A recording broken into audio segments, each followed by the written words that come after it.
All right. Hey, Kacie Brown. Hey, Rob. How you doing? Good. How are you? Oh, I'm magnificent. And it's so lovely to see you and hear you. I'm so happy Uh, to be here. it's going to be fun. You haven't done the show before, but we, Yeah. as I always address on the show early, we do know each other. We were at school at the same time, but we're not like super tight. Mhm. I want to say we've had a handful of like conversations, really, besides like, what's up? Oh, right. He's over there. She's over there. Yeah. Which are also fun because it means I get to know you today. Get to know you. That sentence always makes me uncomfortable because you have to say get to twice. Um, I'll just start off the way I always do. Where are you from? I don't know that I really know the answer to this. Okay, where do I live now or where am I from? Where are you from? Act From one. Orange County, California. I'm an Orange County girl Oh with shit, I didn't know that. Yeah, I grew up in a city called Placentia. It's literally right next to Anaheim.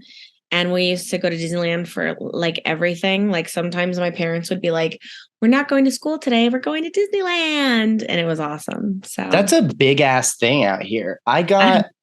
It's so weird. It's such a weird thing. Like so I'm I from can see that if Texas. you're, yeah, I can see that if you're not from there. When you're from there, though, it's what you do. It is such a thing. And it's weird because it goes all the way up in ages. That's what's weird. And nothing else has that except for Orlando and Disneyland and Anaheim. Because I grew up going to Six Flags and riding roller coasters, but it wasn't like, it's not the same. No, because you don't have the theme and the culture and the movies and like all of that. Like everybody worked at Disneyland. You always knew somebody who could get you in. And when I was in junior high, like you were not a cool kid if you didn't have a Disneyland pass and go there and just hang out on the Tomorrowland Terrace on Friday and Saturday nights and like dance and like meet boys. And that was what we did. That And is so wild. my dad always says, like we used to be able to get into Disneyland. I have a family of six. He was like, we used to be able to take our family of six and eat all day for less than $100. And now, like, it's not even $100. It's more than 100 for a ticket. It would cost me a fortune. Yeah. But it's also like one of those things that for me, I know you have kids, and for me, it's like the most dad thing about me, I think, is my sense of humor. And other than that, I try to push back on a lot of dad things. And one of the things I've always been like, don't do this, man. Don't ever talk about how much anything ever used to cost. Because because you're even if you're right, this thing's gotten out of control, whatever. Oh my gosh. I talk Just about that all the skip time. it. You got to skip it. Because it's like, first of all, everything is going to go up forever. So like, yeah, of course, mom, it was cheaper earlier. But what you're trying to say to them is comparatively, it felt like a smaller part of our budget to do this thing. That's what mom and dad are trying to say when they get to that. Like, I can't believe it was. It's like, well, of course it was less before, but no, it felt easier to do. Yeah.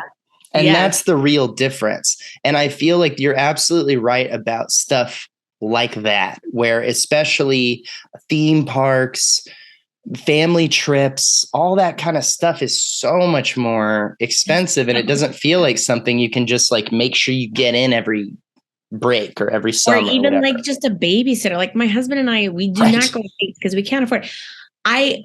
I'm down here and doing the show, and so we need childcare up there. Down here is North Carolina. I'm in North Carolina right now doing a show at Rhino Leap. And I have to pay for babysitters back up in Boston, which is where we currently live. And I'm paying $125 for one Friday evening's worth of babysitting. My mother would not let me charge more than $2 an hour. I was lucky if I made $20 for 5 kids. And I begged her to like let me go up to $3 an hour. When she did, I was like, yes. And the fact that I'm paying $15 an hour is wild. It's so. Okay, there you go. I did it again. Here's how much I used to pay. But you know what it does that to you, I think, and I mean, you'd be able to tell me better than I would. I just talk to a lot of people, but there's something about having the budget of another person that you don't experience until you have any, and it doesn't have to be a kid. A kid is like the main thing that people deal with in that department. But like if you have a sick parent as a young adult, where you end up having to take care of them or manage a budget for them. If you end up, with like my wife's been in grad school for 2 years, she couldn't work and she didn't take she did a condensed program. So no summers, her weekends are crazy. Like it was so she could get it done sooner. Yeah. But that meant she's unemployed for 2 years. Yeah. And we still got rent and we still got all this stuff. And when you start paying for other people, it changes your perspective on all of that stuff. And it gets you, it's hard not to be like, shit, last year I did this for less. I know. I keep this meticulous budget. So I go back and I look at what I spent last year on this thing and I'm just like, oh my God.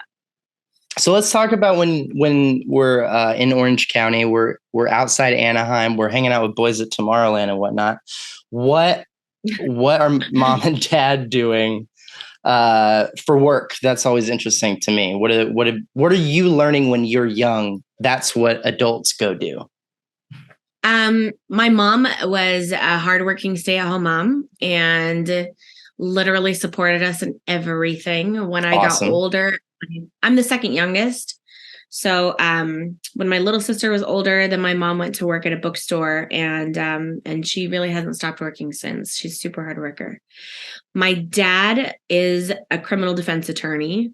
Okay. He has a practice in Norwalk, which is like South LA County. And so that's what he did. I mean, when I was little, he was a life insurance salesman. And I remember going with him to work because he had this like collection of kaleidoscopes that I was just like look at all the time and just be like for hours. Well, I don't know why I was there so often. Come to think about it, but it was something for you to dig into. Yeah. And then when I was like 8 or 9, he went to law school and then he became a DA and then a criminal defense attorney with his own practice. So he's mostly retired now, but he does still practice and he mostly defends gang members. And that's pretty much how he's made his living. And you end up somehow on the East Coast. Do you move it all from Orange County or is that all the way up to School of the Arts? Because you also didn't go to School of the Arts like right out of high school. I did not. So I fill in some gaps for me. Take me from Tomorrowland with the boys to North Carolina. I think I still have one of my Disney ideas somewhere because I was like, I love this photo. So my parents always took us to the theater. They were both super into theater. We always went to go see theater at like the Mark Taper, Center Theater Group, South Coast Rep, Laguna Playhouse, Pasadena, all that stuff. And then my dad was always really into movies. Like he would take us on the weekend to back then, like a double or triple feature, which they used to show at AMC Fullerton all the time. Or he would just like have us like sneak into a second movie. And we got very adept at that. So good. I spent my whole childhood doing that too. Not with my parents' help, so that's kind of cool. But I had to figure it out on my own. My dad would be like, "Go now," and we'd go. It was what we did. You hang out in the bathroom. Yeah, the criminal like element of it never really occurred to me until I was an adult, and I like tried to get my friends to do it, and they were like, "Kacie," and I was like, "What? It's fine." But I went to the American Academy of Dramatic Arts out of high school because, well, I had been to boarding school 1 year, my freshman year of high school, Idlewild Arts, and I'd done theater classes and I like knew from a very young age like I'm going to be a superstar actress, of course. And I'm going to be famous and live in LA. Right. And then I went to the American Academy because my parents were like, you have to go to college or we will cut you off. So I was like, okay, well, here's one in LA. So I really like didn't put a lot of thought into it. And I got a great education there, but I didn't learn anything about the business. So I sort of floundered for like a year afterwards. And I worked like at a Rainforest Cafe in downtown Disney. Nice. And I was just like, I don't know what a resume should look like, what a headshot. I don't know how to get into this business. Then I served a mission for my church. I went to Pennsylvania for 1.5 years. When I came back, I was like, all right, this is the time. I knew one teacher from the American Academy still. I knew he was now the new head of Idlewild Arts Academy, where I had been at boarding school. So I knew how to get a hold of him. So I called him, and he didn't like me at school. But I called him and I was like, hey, I know you hated me, but I need to You get did started. not start a conversation with this dude with, 100%. I know I'm your least favorite, but 100%. I was like, I'm desperate. I don't know what to do. I don't know how to start. And he was like, call up Martha McFarland and take lessons with her. She's one of the founders of South Coast Rep. And he was like, start there. So I think I paid like $75 an hour. I went to Martha. She coached me. And then she said, go audition for this professional summer conservatory program at South Coast Rep. So I did that. And part of it was that we got to audition for the casting director, a woman who at the time was named Joanne Deneau, and made a good impression on her. So I started working finally after that. And I got my equity card through South Coast. I worked in little theaters in Long Beach and LA. I did anyone voiceover. listening to this has to be like, she's talking about after school, right? Yeah. You know what I mean? Like, this story sounds very much like a story you'd hear of, like, man, I got this acting coach right out of LA, like everything that you just explained. And yet we're somehow still before your drama training at School of the Arts. Oh, yeah. Go ahead. I just wanted that to hit my ear. And I was like, I've heard this story close, but it's in the wrong spot. Yeah. So I worked as an actress in LA. And then when I finally was able to join Equity, I got cast in a lead in a show at South Coast. I was able to join Equity. I started going on Equity auditions, which in LA is easy because ain't nobody going to those. And and everybody would be like, where's your master's from? And I'd be like, I don't have one. Then fucking like, seriously? Yes. People at Equity theater auditions are asking you about, first of all, your degree at all, but secondary, like a graduate degree? Yes. That's wild to me. That's crazy. It's so funny that you say that, because like every time I told a teacher at UNCSA about this, they'd be like, what? That's not normal. And I was like, well, that's what got me here. So everybody was like, where's your master's? And I would be like, I don't have one. They'd be like, well, where's your bachelor's from? And I'd be like, I don't have one of those either. Why do they fucking care about that at all? I'm flabbergasted, honestly. I've been out of school for 10 years. You've been out longer. Yeah. Zero people have asked me. Zero. And I was proud to go there. I'm ready to tell people where I went. And they're still like, oh, I'm sorry. Do you want me to ask about school? Because we don't give a shit. Because the American That's Academy wild to me. gives you an associate's, and even then, only if you take outside classes. And for acting, who gives a fuck? Wow. I'm sorry. I know. You had to feel that. You had to feel that. But like the course of this like changed my life. So let's go. So I started to be like, oh crap, I need to get a degree. Like, and I was already thinking it. And then I had this audition for Idaho Shakespeare Festival. Okay. And the casting director was like, where's your master's? Where's your bachelor's? And I was like, I don't have one. And she was like, can I just be honest with you? I don't know that this isn't just like a lucky 2 minutes. She was like, you're really talented, but if I had you and somebody not as talented as you, but they had a 4-year degree behind them, I would cast them instead. No one said that to you, for real? They know what they're doing and that they can perform in a professional setting. That's what she said. Please finish this story. I have so many things to say. So I was like, okay, well, at least somebody like said it to my face. So I confirmed what I'd already been thinking. Story's making sense more now. So much. So then I was like, okay, well, I'm going to go back to school. Where am I going to go? And I had like a panic moment because I was 26 by then and I was working. And I like talked to my best friend, Jana, and I was like, Jana, by the time I graduate, I'll be 30. And she was like, well, you'd be 30 anyways. You might as well be 30 with a degree. And I was like, okay. And then my first professional equity show had been with Jen Lyon, who is also an alum of the school. Yeah. I was the manicurist in a show called Born Yesterday, in which she was the very luminous star. And I knew about UNCSA from her. So when I did this, I was like, well, I'll put that one in. And then I applied at different schools and I got rejected from all of them. I totally blew my Juilliard audition, and UNCSA was the only one who accepted me. And I was like, thank goodness. That way my life is easy. I know where I'm going. I don't have to make a decision. And sort of coincidentally, my sister, so this was like now in 2008. I was accepted for fall of 2008. So we're talking like I graduated high school in 2000 to 2008. And in my sister in those 8 years had coincidentally gotten a cello scholarship to UNCG. And so she and her husband had moved out here where she's in Greensboro. Mm-hmm. And then my little sister had gotten a soccer scholarship to a college in South Carolina. So when my parents were still together, they had bought a house out here as an investment property. They divorced. My mom moved out here. So like half my family was very coincidentally out here. And then I got into this one school out here. And Wow. so I moved out here and like, Rob, I thought it's college. Everybody's going to be different ages because at the American Academy, everybody was different ages. And it was some like, classes at School of the Arts have been, but yours wasn't. no, I got there the first day and I was like, oh my gosh, they're all 18. He's 18. They're 18. And I was like, I made the biggest mistake of my life. And I was like, I had this like dead panic. And I was like, oh my gosh, I'm in the wrong place. And I already signed because I was paying for it myself this time. And I was like, I signed the paperwork. I'm responsible for this loan. And I was just like, oh my gosh. And I was like, I will give it one semester. And then I went, and like, I remember Jonathan being like, when I sort of realized everyone was 18, like I was like, you're 18? And then Jonathan was like, you're not. And I was like, no. He was like, how old are you? And I was like 26. And he was like, oh, you're a grown ass woman. You are a grown ass woman. And I was like, so You got Jacoby.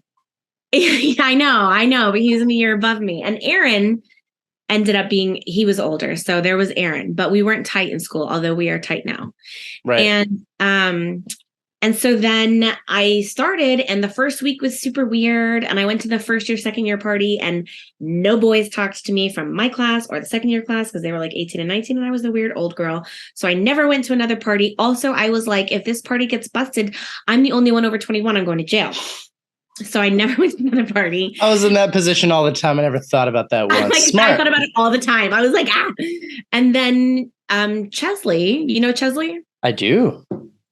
He was. Oh, no, your whole class. Don't even worry about it. Yeah, he was the one that made me feel good. Like I was sitting in the best. bar. I couldn't afford a cafeteria pass. Everybody ate in the cafeteria because their parents paid for it. Right. Chesley noticed that I was sitting in the pickle jar alone, so he started getting his lunch to go, coming and sitting with me.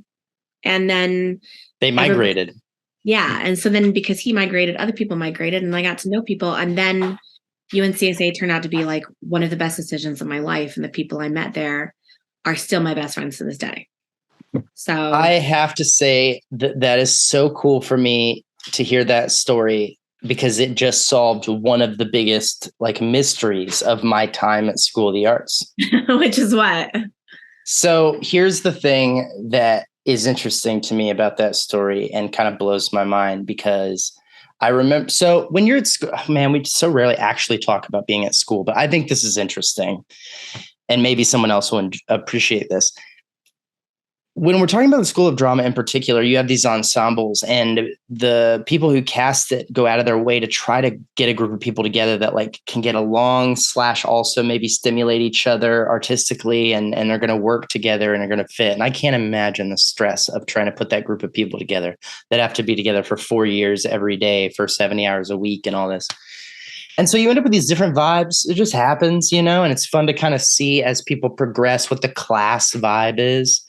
When I got to School of the Arts, the class of 2010 had my roommate and best friend Brandon in it. And then I also lived with other people in that class, and I got really tight with them. And there was a vibe there that was like felt very intellectual. They felt like a bunch of really smart, kind of heady people. Everyone had a thought about something. And, there's just kind of a different vibe in each group. And I remember while we were all at school, and while your class was a part of the drama school, we all, and I mean the classes above you and the classes below you, saw you guys as the most insular class.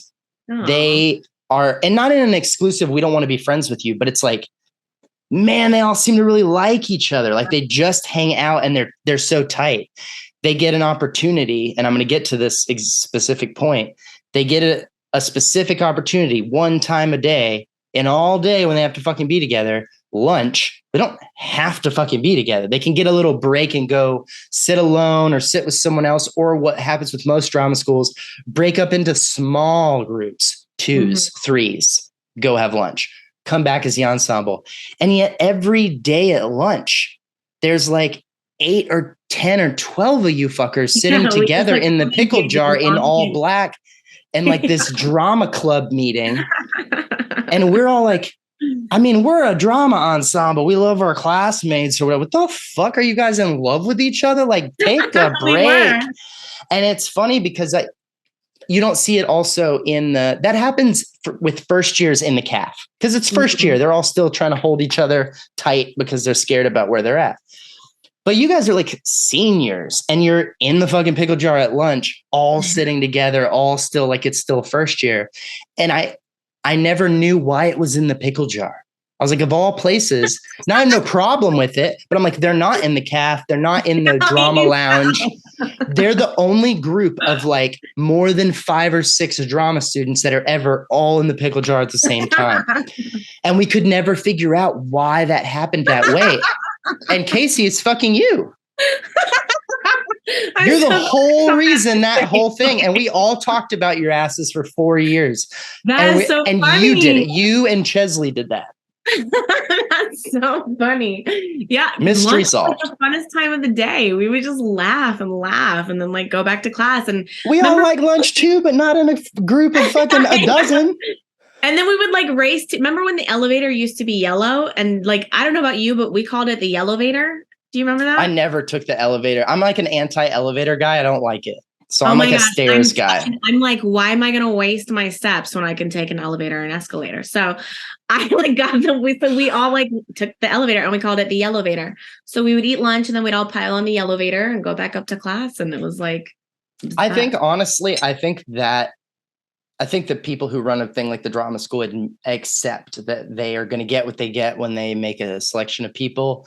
But I think shit like that is what they're kind of deep down really hoping happens with you guys. They want you to kind of go through life together and do it. And honestly, that's got to be hard because I think about my own class that I actually graduated with, and I never clicked with them like I did with the 2010 group. And they had a vibe, but that vibe was like also really concentrated in maybe like 8 or 9 people who really seemed to get each other. And then the rest of us were all in groups of 2s and 3s. And that seems like the typical kind of bond, you know, there's little groups, but it was really kind of an impressive and interesting thing that, like I said, it made it feel insular only because it made it feel not approachable. It's like, well, they don't need us. Oh, gosh, I didn't know They're that. friends with each other. They don't need to break up and go get to know the rest of us because they're just so satisfied with the friendships that they have in that 28 fucking souls or whatever they get, which is great, but we're not.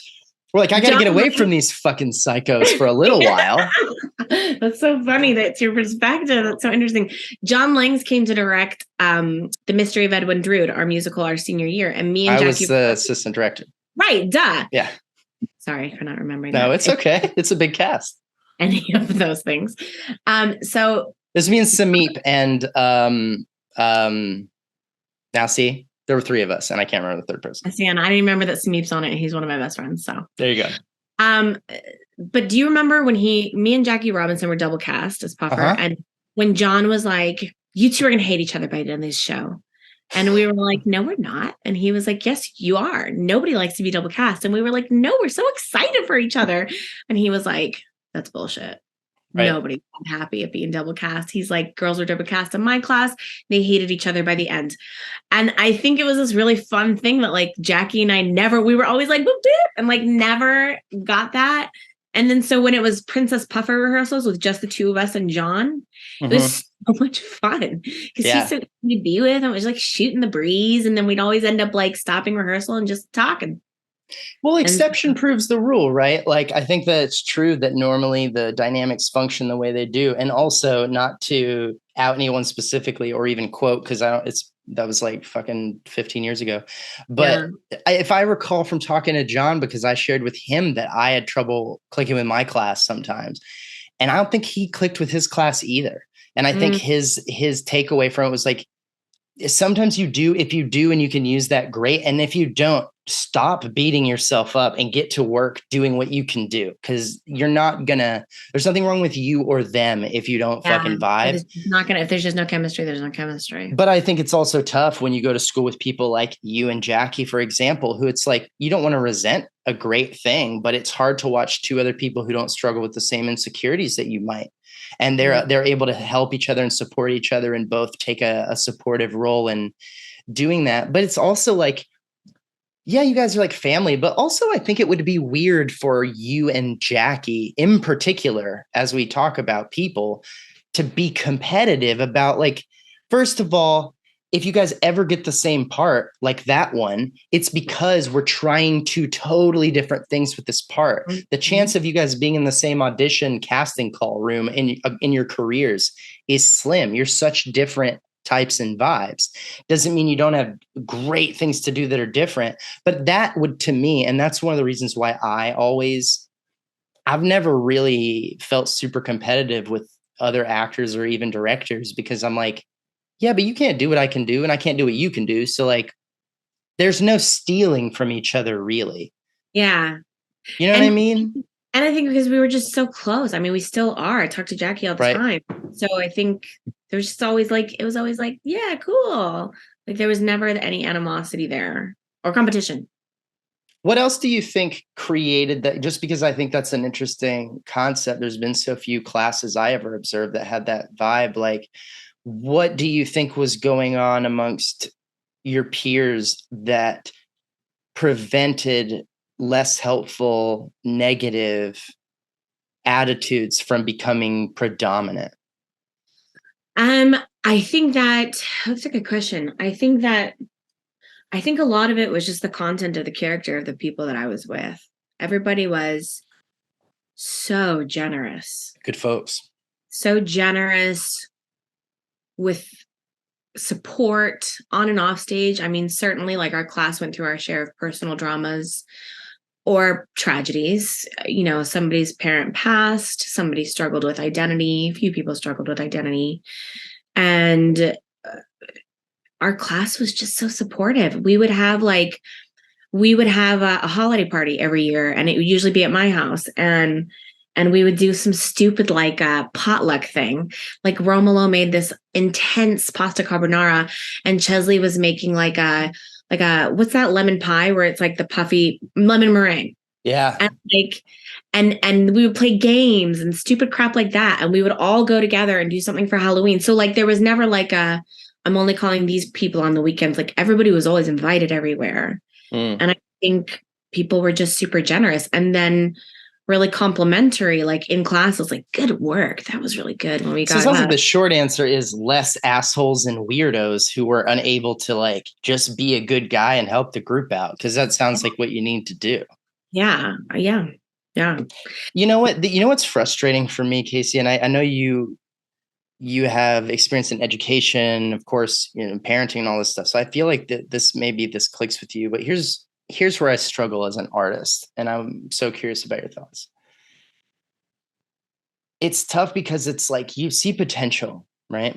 You see potential in people and you want to help them free it. And you know that's possible because you've seen it happen. You think maybe you know how to get that going.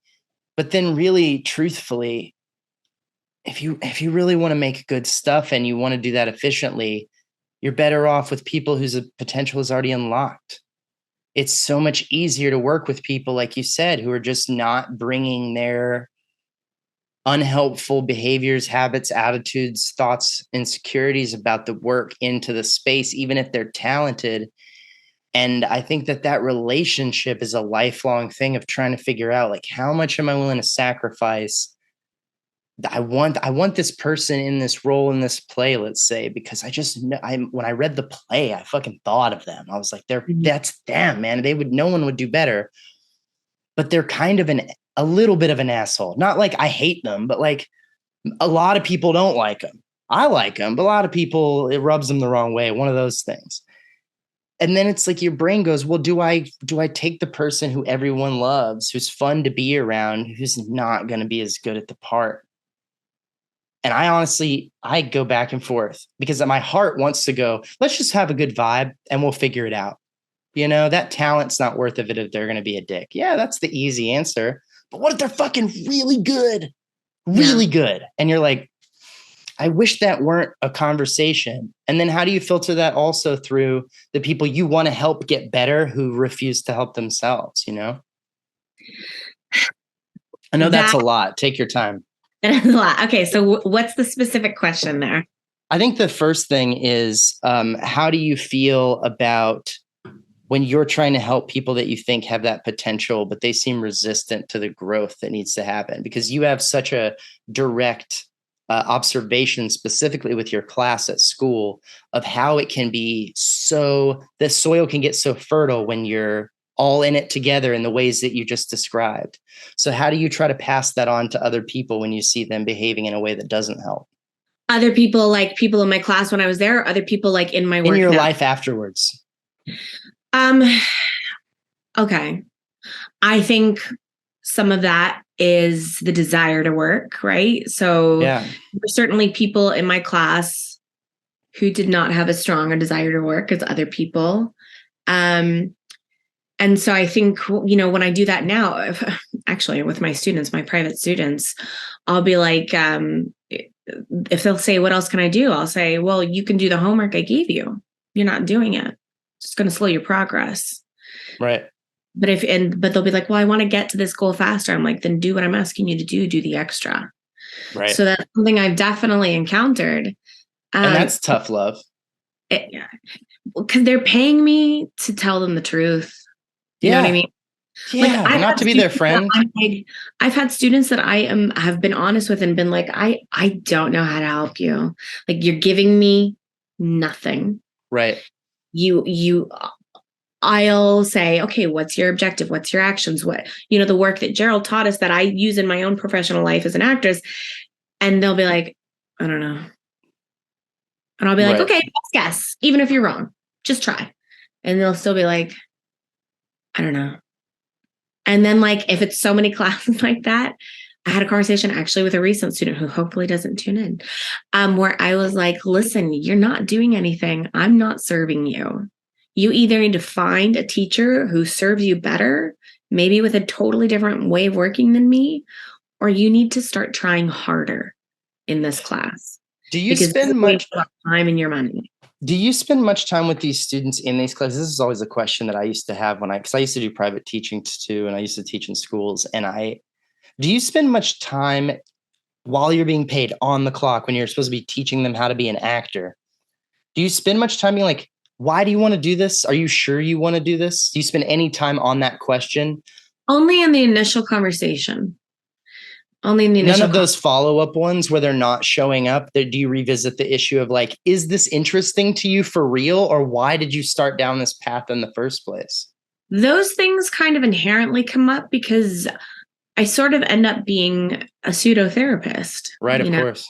Like, they share with me, like, okay, for example, if I'm like, okay, you're ready. The next step is let's submit you to an agent. Let's get you in front of a casting director. Let's go to this audition. Let's make a profile on Actors Access. And they'll be like, I don't know. I feel like I suck, or I don't think I'm ready. Or I had one person who had a specific experience with racism. And so she was really hesitant to move into some of the areas I just mentioned. And so then or one who is, it's so interesting, Rob. Like, I had this one student out in LA. She had every opportunity. She was young, beautiful. Her father was very well connected. She had major meetings, major things, got an agent like that, which is not the norm for everybody, was working, auditioning constantly. What happened? All she could see was her failure. All she could see was the fact that she wasn't booking. And then it made her question her whole life choices in general. And then she talked to me about it because she would just kind of be like, yeah. When I would suggest things, she wouldn't take it in. And then I'd be like, well, what's your hesitation? So it kind of came up in conversation. And she was like, well, I'm from this background where my parents expect me to excel on the level of like a lawyer or a doctor. They look down at actors. So it was like a lot of like her own mental struggles with Of course. her A family fear. background, blah, blah, but yeah, just It's all whatever. fear. Yeah. And so even though she had like every opportunity in the world and like was in the exactly right place, Did she just quit? couldn't. Yeah. Yeah. She couldn't see the forest through the trees. And honestly, I got worried for her, like really worried for her. And then she eventually came back around and she texted me and she was like, I booked something. And I was like, great. And we sort of texted back and forth a little bit, but that was the last time I talked to her was probably a month or two ago. And I sort of checked in that like interim time when she like gave up for a little while. And I was like, you okay? Because I care about the students that I teach. And Of course. I'm not there to like just take your money and like have you say I don't know the whole time. That's not fun for me, and it feels dishonest. So well, you seem like a very ethical person, and I've always thought that about you from what little I know. I have to say that's something that I think about more and more. And like I said, my wife is a therapist, and her program that she just finished is they talk about ethics a lot. It's a huge part of it. They have ethical obligations in their field. There are things that they have to, get licensed and like doctors and lawyers and tell the state, look, I'm going to be ethical, Yeah. And I think that's it can be almost a dangerous thing to introduce to art, because you start to get into notions of things that are not helpful in art, like political correctness and censorship and limiting ideas. But ethics, treating people ethically, is something that I do feel like is often missing from the conversation when it comes to artistic education. And what I mean by that is,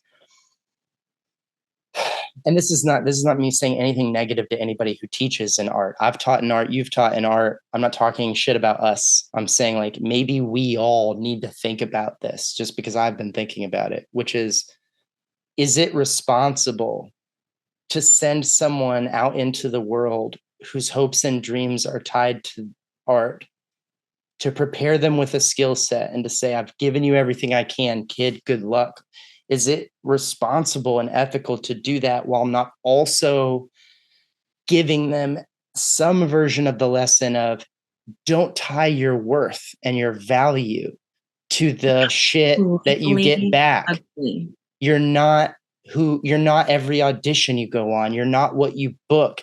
You're not what you make. You're you, and you have value, and you're worth something outside of whether or not any industry or casting director or employer of any kind tells you get to work. Mandy Patinkin came to school once. He said, don't let anyone tell you can't be an actor. I think that's great advice. I also think you have to include it with, don't let anyone tell you you're a worthless piece of shit because they didn't hire you. That's crazy. And we just send everybody out into the world. We don't tell them that part too. We don't go out of our way to teach them that so that they feel it. So could not agree more. Your thoughts? And it took me a long time to figure that out for myself. How old are you? I'm 35. 35. In 2 months. Yeah. 88. You figured that out so much sooner than me. I feel like doing this podcast helps, because I talk to all these people who don't know that. And I'm like, but I think of you as amazing. Why don't you realize that? I really like turning 40 was like the best thing that ever happened to me. Like I don't know. Like I feel like I have spent, my 20s were just a crap ton of fun, like a shit ton of fun. And my 30s were hard. And I tied so much of my worth to my career. And it took me until not even having kids, like disassociated that worth from me. I still tied so much of my worth to my career. And not until I turned 40, I don't know, it was like a magic thing. Like all of a sudden I was like, I don't hate my body. I don't hate myself. My life is not my career. I can be very happy and have a lot of value in a lot of ways. And I wish that I knew that years ago. So the fact that you got that is honestly so good to me. And that you're sharing that is so important, because I have seen my friends and my students give up when it gets hard, because they think that in order to be an artist, they have to be an actor. They can't do anything else in this world or in the industry, all of the millions of jobs and possibilities, but act. And if they can't act, then there's nothing. And I've seen friends and students, like if one setback comes their way, then they're like, That's it. I mean, we went, we went to the same school. We know a lot of actors who we went to one of the best schools in the whole world to learn how to be an actor. We went to it and we went to it with them. And there are plenty of them that are paying their bills with acting and they still don't get that. They still get their ass kicked when they don't get something because they're like, if they have a 3-month period where they're not booking, they're like, oh no, I'm a loser. Yeah. What a fucking nightmare. I think not really understanding, like our school sent us out to like to do this thing and to make this difference. And they sort of said, like, I sort of remember hearing, like, it'll be hard. It'll be hard. But I think we really need to talk about, like, it'll be hard. It's going to be really, really emotionally difficult on you to do this. I knew it would be that way because I had been in the world before working. So for me, I knew what to expect when I graduated. And that is going to happen to you. This is the important thing too. That is going to happen to you whether or not you win or lose the game you think you're playing, which first of all, you're way to fuck off based on that. So put that to the side. But let's just take it for granted that you at 22, you know the thing you're about to do and you have an idea of what winning in that looks like and losing looks like.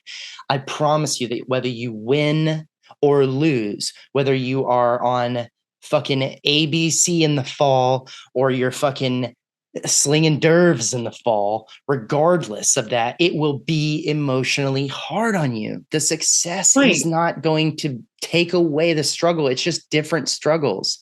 Well, like this student who had everything, like it was, I would have killed to be in her situation at her age. Yeah. And we know people in our, and I'm not alluding to exactly specific people, though I'm sure people will think of people in their mind, but I'm not saying names on purpose. We know people personally who have experienced fame and have to deal with what that means now, not what it meant when we were fucking 10 and we're like, oh, I can't wait to be famous. When it's like fucking the late 90s, we think we know what that means. And that means something completely different now. So even that thing that you think you hunger for, it's not what you think it is. And I don't expect you to get that. Anyone who's listening to this, whether you're 22 or 18 or 35 or 40, I'm not expecting you to know a thing that you can't know yet. Right. Yeah. Like, that's not what we're talking about right now. You're right. And that's the hard part is that you can't know it yet. Like somebody can say it to you, like until you've lived it. Yeah. But you've got to hit it with, I think, and this is the thing that I think we can change. And this is the thing I'm sure you encounter as a parent. Self-esteem is really what we're at here. Yeah. At the end of the day, we're really talking about when you strip away everything, your kids, your spouse, your work, your everything. Do you believe that you, Kacie, have value in the world as a person? You have self-esteem. That's what that means. Yeah. And you have to find that devoid of everything attached to it in kind of a ayahuasca mushrooms hippy dippy way. You gotta let it go and say like, oh, if I strip all that away, I still can, I'm allowed to be here. How about that? Give ourselves permission to exist. Start there. Yeah. You know, I was lucky. I had parents who made me feel amazing and gave me really high self-esteem. So self-esteem. That's tough for a middle child. I'm excited to hear that from you. I was the third of four. And that's the forgotten one. 100%. That's very true. I wish it weren't, but like my best friend is the third. I totally know exactly what you mean. I always had like an annoyingly high amount of self-esteem and confidence, which is why I can be like loud and talkative. But that's not to say that I haven't had super low points where in my brain I'm like, and I've withdrawn. You know, I avoided alumni parties for a long time because of things that I felt in my head about myself and so regret it. Like again, turning 40, I was like, why did I do that? I'm totally cool. So. You are totally cool, Kacie Brown. Yeah. You don't need to hear it from me because you're a motherfucking woman. But you know what? It's true. Yeah, I totally know where you're coming from on that. I mean, I it's one of the things that I both like. I don't get tired of hearing, but I do hear so often on this podcast that I really love to hear, which is like, I'm not dealing with that shit anymore. I'm not dealing with assigning my worth to that. And you hear it from everybody. You hear it from people who have made acting their 100% thing. You hear it from people who have become parents 100% of their time. People who have totally switched to other careers and are making cabinets or whatever the fuck. Like Yeah, yeah. people are There's a finding that lot of it. release. There are Yeah. a lot of There carpenters, and are I a lot of love people that shit. doing it now. There's a Yeah. lot of them, and I love that. I'm into it myself. I told my wife, I was like, all my whole 50s might just be carpentry. You got to get ready for that. I might just throw up all these dick jokes, and once they've paid the bills. But I love that. I love to hear when that happens, and I do think, like I said, I think we should start to have a bigger conversation as people who work either occasionally or regularly in the education of artists. We have to start having that conversation about, is it even ethical to work so hard to train them to be good at a thing without teaching them also what it's going to be like when they do that thing? You know, we tell them everything about how to, embody a character or to go there. We're lucky if good acting teachers, which I'm sure you do, try to teach you a way to get back once you've been there, because that can be important as well. Like just getting you to go there is great, but like you got to put your life back together when you do traumatic shit to yourself for fun. So I hope that that's happening, but I think even broader than that, it's like knowing that idea of like, first of all, you're committing yourself to something that most people in your life are probably telling you is a waste of your time. We live in or just don't get. Yeah, we live in a country where we don't value it as a life trade in that same way. Fame we do, but artistic skill set, it's like, why are you wasting your time doing that? So you've already said to get what I do now as a private coach. I think some people are like, oh, she's just teaching. Like, but I don't think they get what I do, which has a lot of value for these people and how I try to help them. What do you think is the misconception? And then what's the reality? I mean, I think the misconception is what I used to think, like, oh, well, they must have failed. And so they're doing this because they can't do anything else. Like if you can't teach or whatever that stupid thing is. Yeah, like I had teaching opportunities when I was starting out. So after school, I moved to New York and I signed with an agent and I started working there, and Christian moved up there with me. And we lived there for like 5-6 years. And I had taught off and on over the years for things as I was asked. And it was fine, but like I was like, I'm never going to be a teacher. And then not that I thought poorly of any of my teachers. So I don't know why I had that mindset. Like, I mean, I always revered the teachers I had. They're teaching because they're great at teaching. You would be teaching because you're a loser piece of shit who failed at acting. Yeah, loser piece of shit. Somehow those are the only two things. Yeah. That's exactly right. So right. I had an offer to teach at this private school in Times Square. That was an art school. Yeah. And I was like, nah, I'm never going to teach. I'm an actress. And I like kicked myself. I mean, it turned out fine, but like at a certain point I was like, I want more stability because I graduated at 30. So like I know you are so anti-kids, but like that need for kids hit me hard and fast. I'm okay with the biological imperative. Yeah. And I was like, something's got to change in my life. So how can I be in this world and have more stability? Because my husband has always been in school. So I've always had to be the primary breadwinner. And what does he do? He is a genetic anthropologist. So nobody knows what that means. But I'm going to put together some root words. I mean, anthropology is the history of like human culture and stuff, right? So genetic... It's like how that's tied to our evolution or some kind of shit. You are like literally the only person who has ever. I'm the smartest dumb guy you're going to meet. I promise. I am. I'm still dumb. I'm a dumb fucking guy, but I know some stuff. The evolution of genetics. And then that has led into a lot of experimentation with genetics and trying to evolve ourselves faster than we are naturally evolving. That's fascinating. I would love to talk to him. So yeah, he's a super smart guy, but he's always been in school. He's finishing his PhD, and so I switched to teaching, and I was lucky. I taught at this amazing school in New York called St. Luke's School down in the Village, private school for the ultra rich and like celebrity people, and I was just a great, like, it was this amazing staff. It was just like being in UNCSA. We were all friends and we all loved each other, and like going to work every day. I felt like I just laughed from start to finish. And me and my music teacher and my art teacher, who I collaborated with constantly, would like meet in my office and talk and laugh. And you then have this like Kelly Ripa character that you do when you talk about your friends. You're like, oh, well, you're like, you're on the Today Show. And like the fifth graders down the hall would be like, we can hear you laughing again today during math. I'm sorry. That's fun.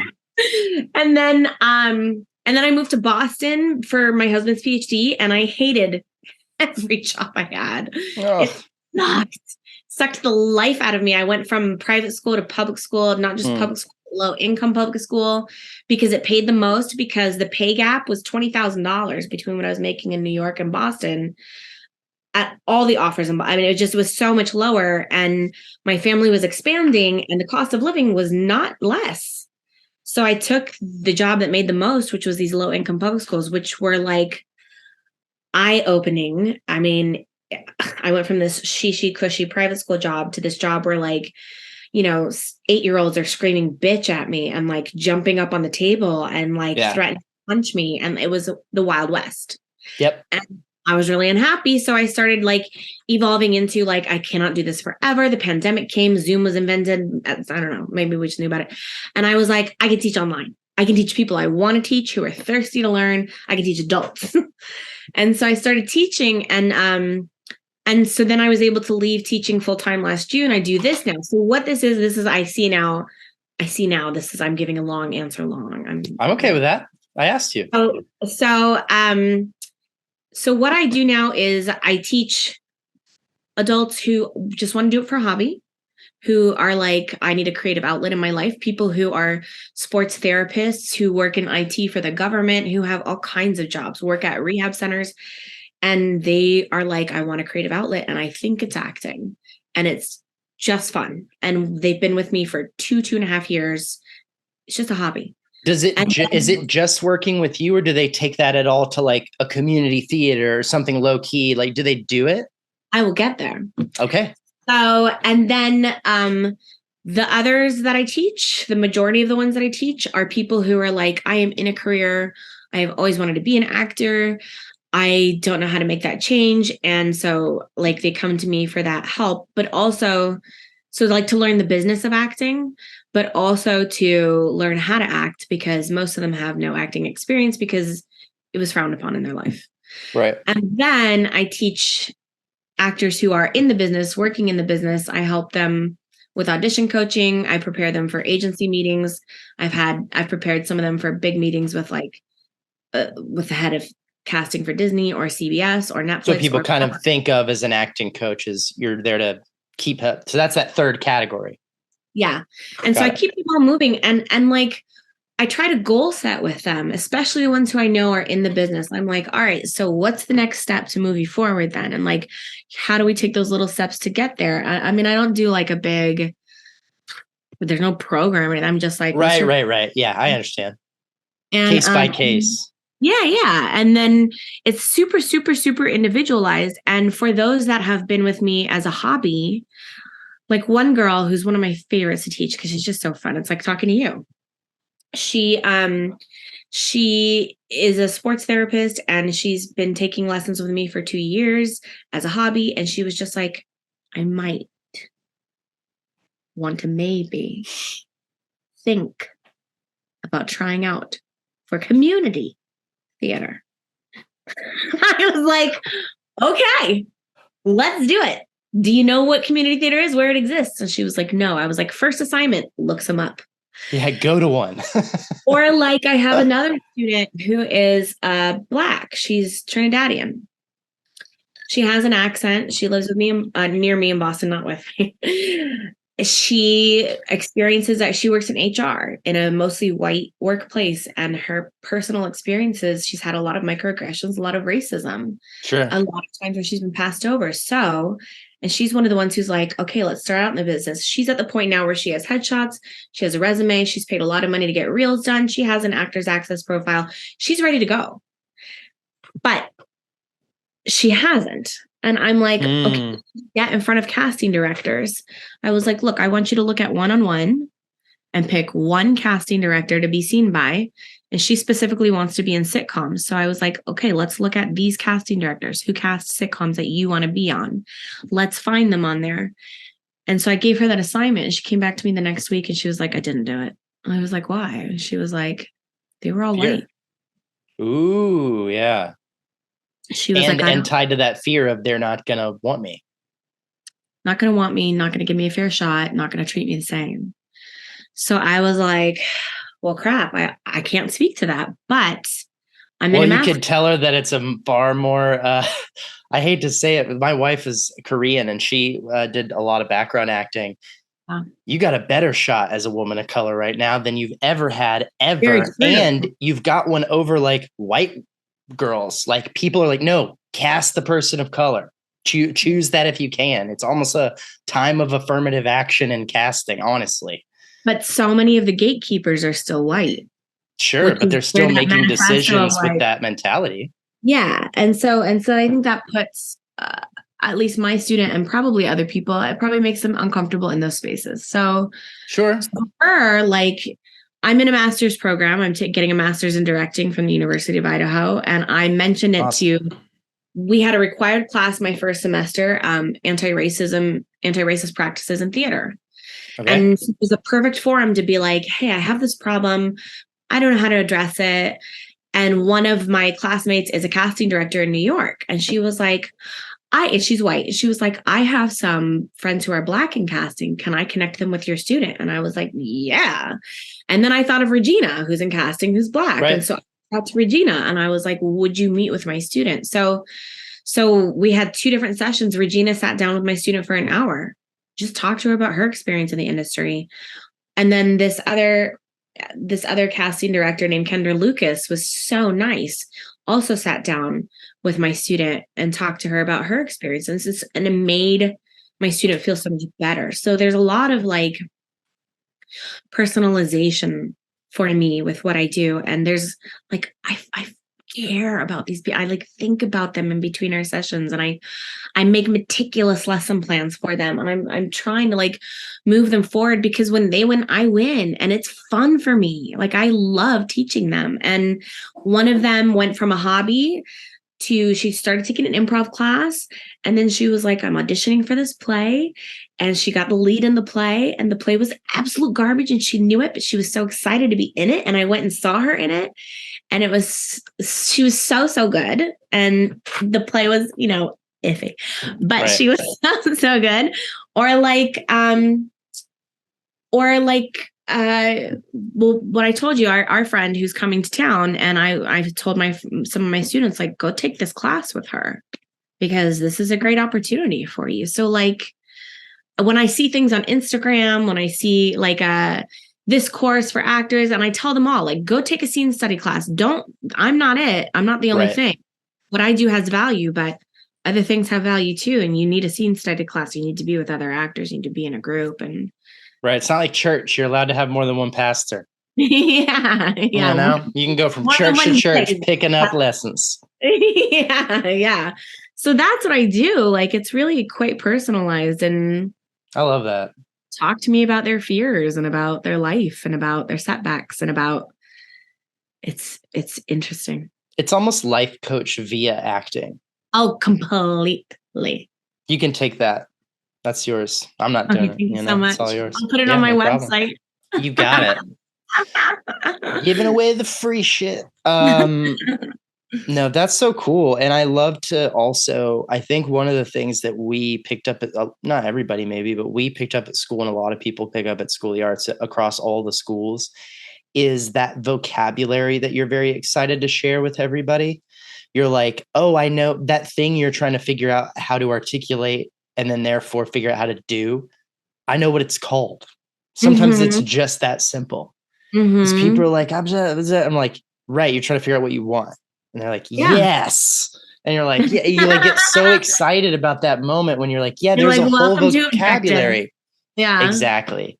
And I think that's a small piece of an overall mentality of enthusiasm for sharing something that you are so passionate about, and I don't just mean like the skill, but like the world of empathy and connection and all the stuff that's in acting that is human, that makes us feel the stuff, not just like, it feels really good to get attention, let me show you how, because that's what some people hear when they hear acting class and all that stuff. And it's like, no, we're actually teaching you how to connect to other human people, which is helpful for everyone. I never understand actors who are not empathetic, because to me, that's the crux of acting. Like, to be able to see this person and to see what makes them tick. I had a teacher years ago that said, like, a villain's not a villain in their own mind. Like, they see the world a certain way. Talked about this yesterday on the show. You really? Yeah. Goodness. Brianna Venskis. She was in High School 05. All over TV, Walking Dead, Agents of S.H.I.E.L.D., all that stuff. And we were talking about that notion, like, what about playing villains? And it's like, well, they're not villains to you. Yeah. They're people. Yeah. Because we're actually all people. Yeah. So, like, that idea of empathy, of like, I mean, to be a good actor, like, you have got to walk a mile in another person's shoes. And I know that there's a lot of actors out there that don't have that kind of empathy. And I don't know how they get so good without that kind of empathy. Because, do you find that hunger in the people that are hobbyists, like the empathy part of exploring other people, or do they want to play parts like that they already get? That's interesting to me. I will say, for the most part, there's that empathy. Okay. I definitely have some students, I would say, that maybe not as empathetic as others. They want to perform. Which, I'm not knocking anything. I'm just, they're hobbyists. They could pay you to get good at whatever they want to get good at for whatever reason. I'm just saying, like, that's interesting to me, what's drawing them to take private acting classes that they're not going to then immediately utilize in some sort of public performance. So I know they're working it out for fun. That's so cool. But why is very interesting to me. I'm sure that's all over the place. I don't know. And I've had students turn me over, as I say, like I've had students be like, the excitement's worn off. I don't, and I'm like, cool. You tried it. And I have students who I'm like, eventually it should get to a place where you only need me occasionally because you have what you need. The skill set, yeah. Or I've had students that I've turned over, as I told you, or like I used to take private students, kids, but I realized very quickly that I had no idea what to do with them, and I didn't really enjoy it, even though I could charge so much more because parents will pay whatever. I was like, it was one of those moments where I was like, I would just be taking your money and not really serving you. So I love teaching acting to kids that want to learn acting. They're hard to find. They are. When I was at School of the Arts, in my transition time, like after and coming here, I did summer session. I taught it's amazing private lessons. Janine Hawley started a program that I don't know how long it existed. If it still does, I have no idea. But it was basically like an after school program, because the dance school had all that after school shit. Yeah. Janine started one called Acting Out, and I kind of started it with her. I was in the first class of people that were doing the teaching, and it's so, you have a bunch of kids who come to that and they've gone to theater camp or they've gone to drama class or something. And most of them are coming expecting you to play theater games with them. And I don't do that shit. I don't think it's fun for me. We may do a quick warm up thing or something to get energy up, but I want to talk about the craft of acting. And I actually think if you get down to really simple shit, you're never really too young to wrap your brain around the really basic stuff. I mean, you can teach an 8-year-old kid actor about, what do you want? Well, go get it. It's like, you can get into that. And so I would get a mix, right? I would get a bunch of kids who didn't really click with it because they wanted me to play games and do something more silly. And I was doing something a little bit more serious. Even though I'm like a funny person, I was doing it like, we're talking about something real here. We're talking about feelings. Ugh, you're in 8th grade. And so like, that's a bounce back. But I had a few kids, mostly young girls, who were like eating it up. They're little Hermione Grangers in the front row, right? And everything. They're like, oh, what craft? He said craft. And he's not talking about mac and cheese, this guy. It's not something important. Was that is or that? Yeah, they're into it. They want to know about the nerdy details of it. And I would teach those kids. I would do private lessons for them if they were really into it, because I when would they're do that with them too. enthusiastic, they're so fun. Yeah, the kids with private lessons that have come across my desk have not been those kids, but I would teach them. There's way less of them. Yeah, I also taught in the summer program, and I haven't pursued jobs like that, but I'm sure that there are plenty of jobs with kids like that are that age. But I taught. If you find them, I'll do them with you. Yeah, I taught in the summer program as well, and I found those kids like thirsty to learn and talented, and so I basically taught them like adults. Like, I remember this one boy was doing something from fences, and I was like, he's angrier.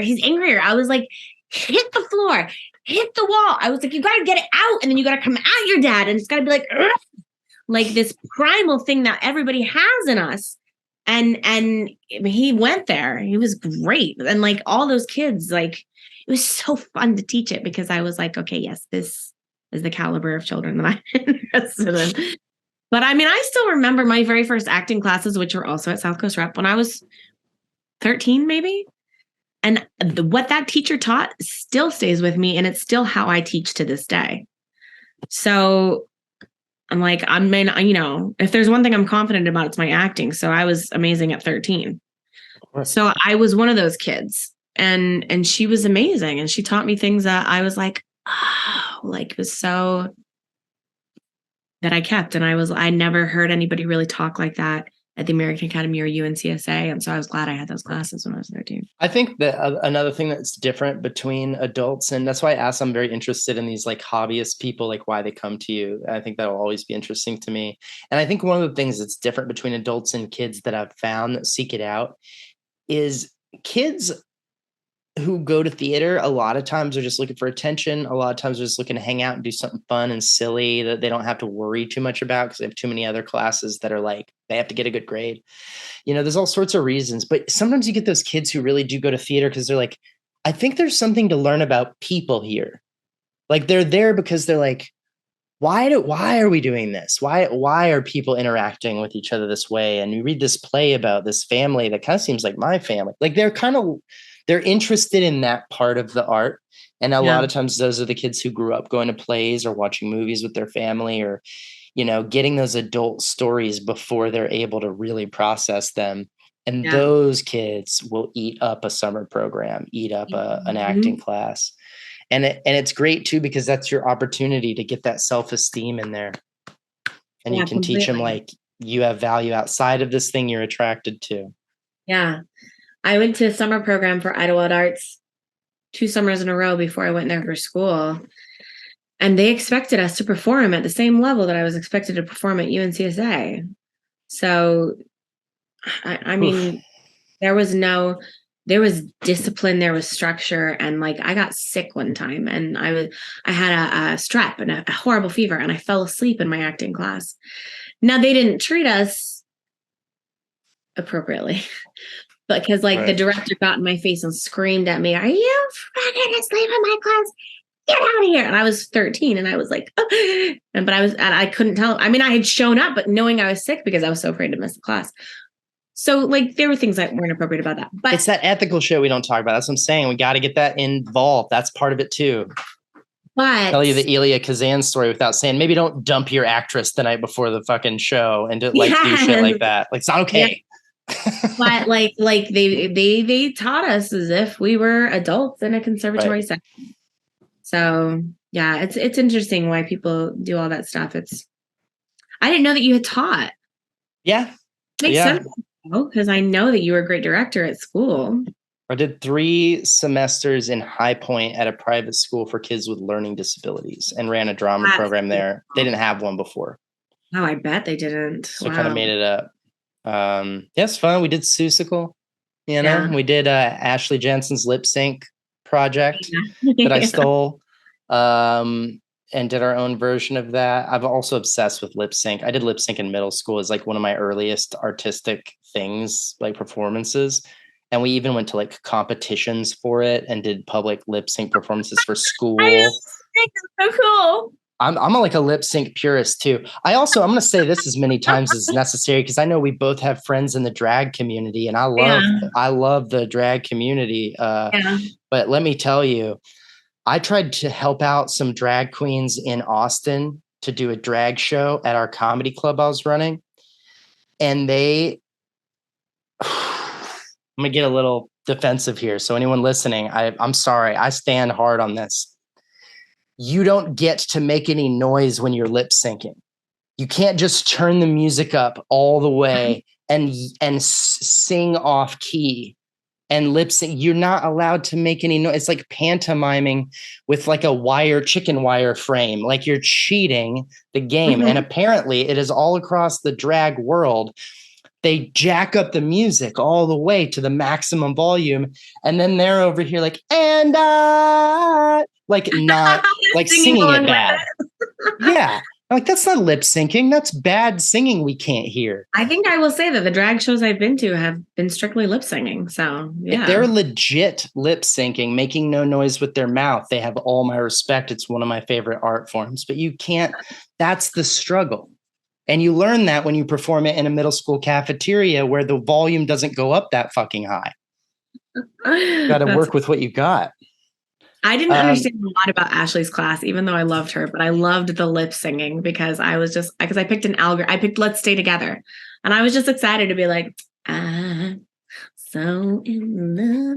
And I don't want to call you out, and I can cut this if are you saying lip singing with a G? Yeah, it's lip syncing. Yeah, I know. Like synchronized. I heard it after I said it, and I was like, okay. I can't say anything about that. I couldn't. I heard it the first time and I wasn't sure I heard it. And then you said it again, and that's what sunk No, I you. know what you're talking about. I definitely just said it wrong both times. This was so fun. I had so much fun talking to you, and I hope we get to do this again. I hope so too. Thank you so much for doing it. And you're so welcome. Yeah, I got nothing else. This is so great. I always enjoy talking to you, Kacie. I love talking to you too. You're super easy to talk to. Like when you came on, well, here's a perfect example. You came on to talk to my student about the film industry because I was like, who do I know that can talk to this student about this thing that I don't know? So, and you were so fun to talk to then too.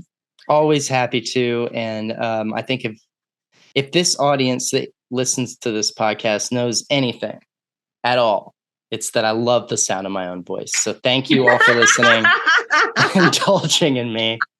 And I hope you liked Kacie's voice too, because it's lovely.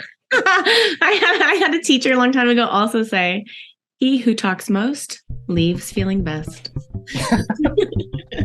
I bet that guy was a real blabbermouth.